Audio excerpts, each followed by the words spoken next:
So hello and welcome, आपका स्वागत है फिर से एक नई वीडियो में। इस वीडियो में हम पढ़ने वाले हैं क्लास 12 बिजनेस स्टडीज का चैप्टर 8 कंट्रोलिंग। देखो, हमने मैनेजमेंट के अंदर क्या किया था, सबसे पहले प्लान बनाया था, फिर ऑर्गेनाइजिंग की, फिर स्टाफिंग की, फिर डायरेक्टिंग की। अब इन सब चीज़ों को हम देखेंगे कि ये सारे जो स्टेप है मैनेजमेंट के, क्या वो सही तरीके से चल रहे हैं। जो हमने प्लान बनाया था उसके अकॉर्डिंगली हमने ऑर्गेनाइज किया है चीज़ों को, उसके अकॉर्डिंगली हमने स्टाफिंग की है, लोगों को हमने हायर किया है, क्या उसके अकॉर्डिंगली हम डायरेक्टिंग कर रहे हैं, उसके अकॉर्डिंगली हम एक्ट कर रहे हैं। और अगर हम नहीं कर रहे तो क्यों नहीं कर रहे, अगर हम नहीं कर रहे तो क्यों नहीं कर रहे, और उन चीज़ों को हम कैसे ठीक कर सकते हैं, वो सब चीज़ें हम कंट्रोलिंग के अंदर देखते हैं। तो चलिए शुरू करते हैं अपने चैप्टर को।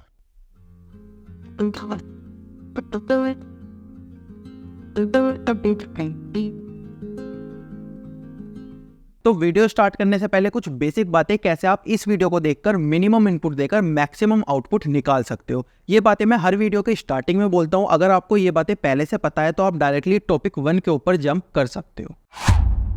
सबसे पहली बात, कभी कभी चैप्टर इतना बड़ा होता है कि बच्चे को पता नहीं चल पाता कि सबसे पहले उसको ये पढ़ना है, उसके बाद उसको ये पढ़ना है, उसके बाद उसको ये पढ़ना है, और इस तरीके से उसको चैप्टर फिनिश करना है। तो मैंने क्या किया है ना, मैंने हर चैप्टर को छोटे छोटे टॉपिक्स में डिवाइड किया है। अभी आपको पता होगा कि सबसे पहले आपको टॉपिक 1 पढ़ना है, उसके बाद टॉपिक 2 पढ़ना है, उसके बाद टॉपिक 3 पढ़ना है, और इस तरीके से आपको अपने चैप्टर को फिनिश करना है। सेम इसी तरीके से मैंने यूट्यूब वीडियो के अंदर भी चैप्टर बना दिए हैं, जिससे कि आप डायरेक्टली किसी भी टॉपिक के ऊपर जंप कर सकते हो।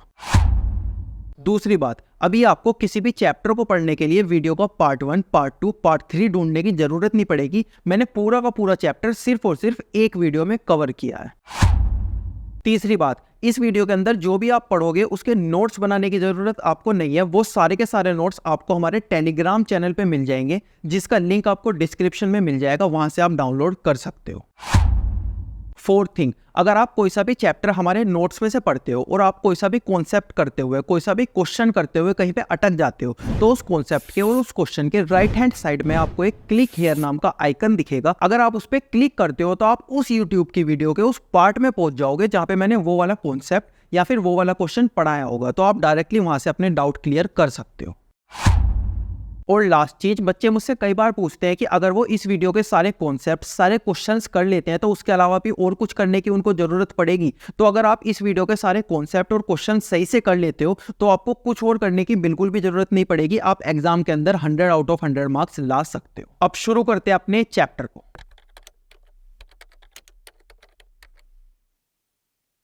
टॉपिक 1 हमारे पास आता है concept and features of controlling. Controlling का मतलब क्या होता है, इसके फीचर्स क्या होते हैं। सबसे पहले देखते हैं कंट्रोलिंग का मतलब क्या होता है। देखो, हमने एक प्लान बनाया, वो प्लान सही से काम कर रहा है या नहीं कर रहा, क्या हम उसके अकॉर्डिंग काम भी कर रहे हैं। हमने एक प्लान बना दिया लेकिन हम कर वो रहे हैं जो हमारी मर्जी में आ रहा है, उस प्लान के अकॉर्डिंग हम काम ही नहीं कर रहे, तो हम ऑर्गेनाइजेशन के अंदर सर्वाइव कर पाएंगे, नहीं कर पाएंगे। तो क्या वो प्लान अकॉर्डिंगली चल रहा है, जैसा हम चाहते हैं ऐसा चल रहा है, वो प्लान काम कर रहा है या फिर नहीं कर रहा, ये सब देखते हैं जब हम, उसको हम क्या बोलते हैं, कंट्रोलिंग बोलते हैं। इन सब चीज़ों को जब हम कंट्रोल करते हैं उसको हम क्या बोलते हैं, कंट्रोलिंग बोलते हैं। Controlling mean ensuring that activity perform as per plan. जो एक्टिविटी हमने प्लान की थी, क्या वो उसके अकॉर्डिंग परफॉर्म कर रही है या नहीं कर रही, उस चीज को कंट्रोल करने के लिए हम क्या बोलते हैं, कंट्रोलिंग। फीचर्स क्या होते हैं कंट्रोलिंग के, गोल ओरिएंटेड। हम कोई गोल को अचीव करने के लिए कंट्रोलिंग करते हैं। हम मैनेजमेंट करते ही क्यों है, गोल अचीव करने के लिए, तो कंट्रोलिंग भी क्यों करेंगे, क्योंकि कंट्रोलिंग फंक्शन है मैनेजमेंट का, तो कंट्रोलिंग भी हम गोल अचीव करने के लिए करेंगे। परवेसिव फंक्शन, यानी कि जो कंट्रोलिंग होता है वो हर लेवल पे होता है, ऑल लेवल ऑफ मैनेजमेंट पे हमें, ऑल लेवल ऑफ ऑर्गेनाइजेशन के अंदर हमें क्या करना पड़ता है, कंट्रोलिंग करनी पड़ती है। कॉन्टिन्यूस, यानी कि जो कंट्रोलिंग होता है वो कॉन्टिन्यूसली चलता रहता है। ऐसा नहीं है हम आज कंट्रोलिंग करेंगे कल नहीं करेंगे। कंट्रोलिंग हम हर प्लान के ऊपर करेंगे, हर साल करेंगे, हर दिन करेंगे, हर महीना करेंगे। कंट्रोलिंग एक कॉन्टिन्यूअस प्रोसेस है।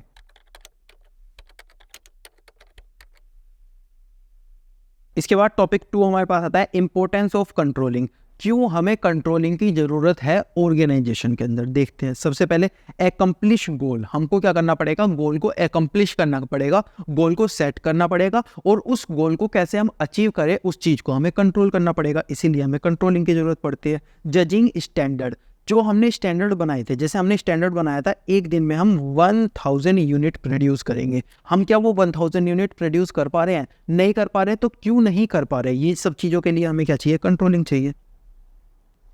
एफिशिएंट यूज ऑफ रिसोर्सेज को अच्छे से हम यूज कर रहे हैं, नहीं कर रहे तो क्यों नहीं कर रहे, इन सब चीज़ों के लिए हमें कंट्रोलिंग करनी पड़ेगी। हेल्प इन इम्प्रूविंग मोटिवेशन, अगर हमें लोगों को मोटिवेट करना है तो टाइम टाइम पे हमें उन्हें मोटिवेशन देना पड़ेगा। फाइनेंशियल और नॉन फाइनेंशियल इनिशिएटिव हमें उन्हें देना पड़ेगा। अब ये इनिशिएटिव उनको मिल रहा है या नहीं मिल रहा, ये चीज़ हम किसके अंदर कंट्रोल करेंगे, कंट्रोलिंग के अंदर कंट्रोल करेंगे।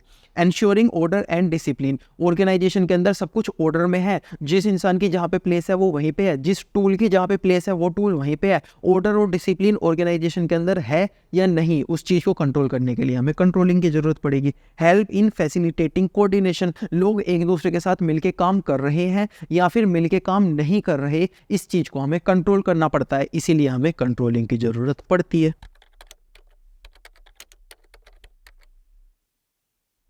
टॉपिक 3 हमारे पास आता है relationship between planning and controlling. जो हमारा पहला फंक्शन है मैनेजमेंट का, प्लानिंग, और जो लास्ट फंक्शन है हमारा कंट्रोलिंग, ये दोनों एक दूसरे से कैसे रिलेटेड है, इन दोनों के बीच की रिलेशनशिप क्या है। सबसे पहले प्लानिंग, उसके बाद controlling.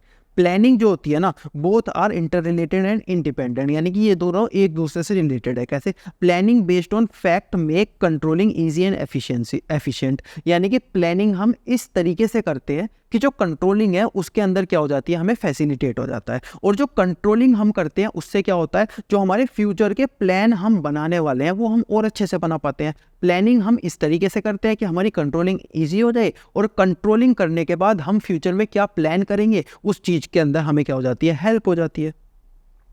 Planning is pervasive and controlling is evaluate. Planning क्या करती है, प्लानिंग प्रिस्क्राइब करती है एक्शन, क्या काम हमें करना है ये हमें कौन बताएगा, प्लानिंग बताएगी। और उस काम को हम सही तरीके से कर रहे हैं या नहीं कर रहे, वो चीज़ हमें कौन बताएगा, कंट्रोलिंग बताएगी। क्या काम हमें करना है, प्लानिंग बताएगी। उस काम को सही तरीके से हम कर रहे हैं या नहीं कर रहे, कंट्रोलिंग बताएगी। तो ये दोनों क्या है, एक दूसरे से इंटर रिलेटेड है। Both are back looking as well as forward looking, दोनों पास्ट को भी देखते हैं, प्रेजेंट को भी देखते हैं और फ्यूचर को भी देखते हैं। प्लानिंग कैसे देखता है, प्लानिंग बेस्ड और पास्ट एक्सपीरियंस, जो हम प्लानिंग करते हैं वो क्या होते हैं, बेस्ड होती है पास्ट एक्सपीरियंस पे। डन फॉर फ्यूचर, करते हम क्यों है, फ्यूचर के लिए। प्लानिंग जो होती है वो बेस्ड होती है पास्ट एक्सपीरियंस, पास्ट में हमारा कैसा एक्सपीरियंस रहा है उस हिसाब से हम प्लानिंग करते हैं। और प्लानिंग हम करते क्यों है, फ्यूचर के लिए। इसी तरीके से कंट्रोलिंग हम क्या करते हैं, इवेल्युएट पास्ट एक्टिविटी, हम पास्ट एक्टिविटी देखते हैं कि पास्ट एक्टिविटी हमने सही से की या फिर सही से नहीं की,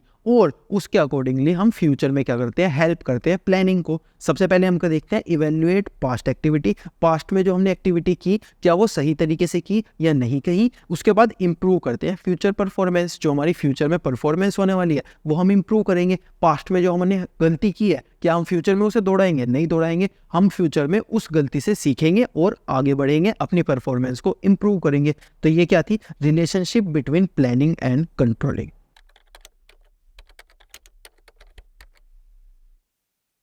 तो लास्ट टॉपिक हमारे पास आता है कंट्रोलिंग प्रोसेस। अगर हमें किसी भी ऑर्गेनाइजेशन के अंदर कंट्रोलिंग करनी है तो उसका प्रोसेस क्या होता है। सबसे पहले सेटिंग परफॉर्मेंस स्टैंडर्ड, सबसे पहले हमें स्टैंडर्ड सेट करना है। जैसे हमने स्टैंडर्ड सेट किया कि हम एक दिन में 1000 यूनिट प्रोड्यूस करेंगे। कितनी यूनिट प्रोड्यूस करेंगे, 1000 यूनिट प्रोड्यूस करेंगे। इसके बाद दूसरा पॉइंट हमारे पास आता है मेजर एक्चुअल परफॉर्मेंस। अब हमारी एक्चुअल परफॉर्मेंस क्या है उसको हमें मेजर करना है, हम आज कितनी कर पा रहे हैं प्रोडक्शन। जैसे मैंने अगर मेजर किया तो हमें पता चला आज हम 800 यूनिट एक दिन में बना पा रहे हैं। हमने स्टैंडर्ड कितना रखा था, 1000 यूनिट का, बना कितना पा रहे हैं, 800।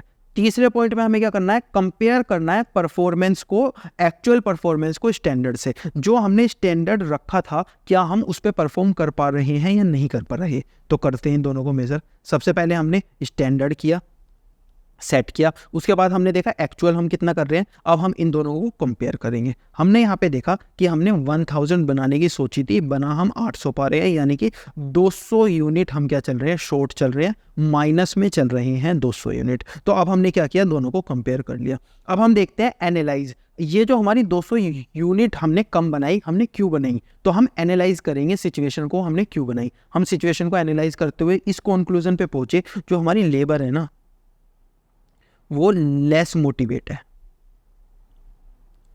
जो हमारी लेवल है उसको, जो हमारी लेबर है उसको क्या चाहिए, मोटिवेशन की ज़रूरत चाहिए, ज़रूरत है। तो ये चीज़ हमने क्या देखा, एनालाइज करके देखा। अब हम क्या करेंगे, उनको मोटिवेट करेंगे। उनको मोटिवेट करने के लिए हमने क्या किया, उनको मोटिवेट करने के लिए सबसे पहले मैं ये सीक्वेंस बना देता हूँ। उसको मोटिवेट करने के लिए हमने क्या किया, हमने बोला अगर तुम सही से काम करोगे ना तो तुमको बोनस मिलेगा। कितने रुपीज़ का, 2x सैलरी। तुम्हारी जो सैलरी है ना वो डबल हो जाएगी अगर तुम ढंग से काम करोगे। तो हमने क्या किया, टेक करेक्टिव एक्शन लिया। तो एक बार फिर से देख लेते हैं क्या क्या किया हमने। सबसे पहले हमने क्या किया, अपने स्टैंडर्ड फिक्स किए कि ये हमारा स्टैंडर्ड रहने वाला है, 1000 यूनिट हमें एक दिन में बनानी है। उसके बाद हमने एक्चुअल देखा, हम बना कितनी रहे हैं, 800 बना रहे हैं। उसके बाद हमने कंपेयर किया स्टैंडर्ड को एक्चुअल से। हमने क्या देखा कि हम 200 यूनिट शॉर्ट चल रहे हैं। फिर हमने एनालाइज किया कि हम 200 शॉर्ट चल रहे हैं तो क्यों शॉर्ट चल रहे हैं, और हमें पता चला हम बोनस की वजह से, हम मोटिवेशन के लेस होने की वजह से शॉर्ट चल रहे हैं। तो हमने क्या किया, मोटिवेशन देके उस चीज़ को सही कर दिया। मोटिवेशन क्या दिया, बोनस दे दिया, जिससे कि एम्प्लॉयज़ मोटिवेट हो गए और अच्छे से काम करने लगे। अब हम कितनी यूनिट बनाने लगे, 1000 यूनिट एंड में बनाने लगे। तो इस तरीके से हम क्या कर सकते हैं, कंट्रोलिंग कर सकते हैं किसी भी ऑर्गेनाइजेशन के अंदर।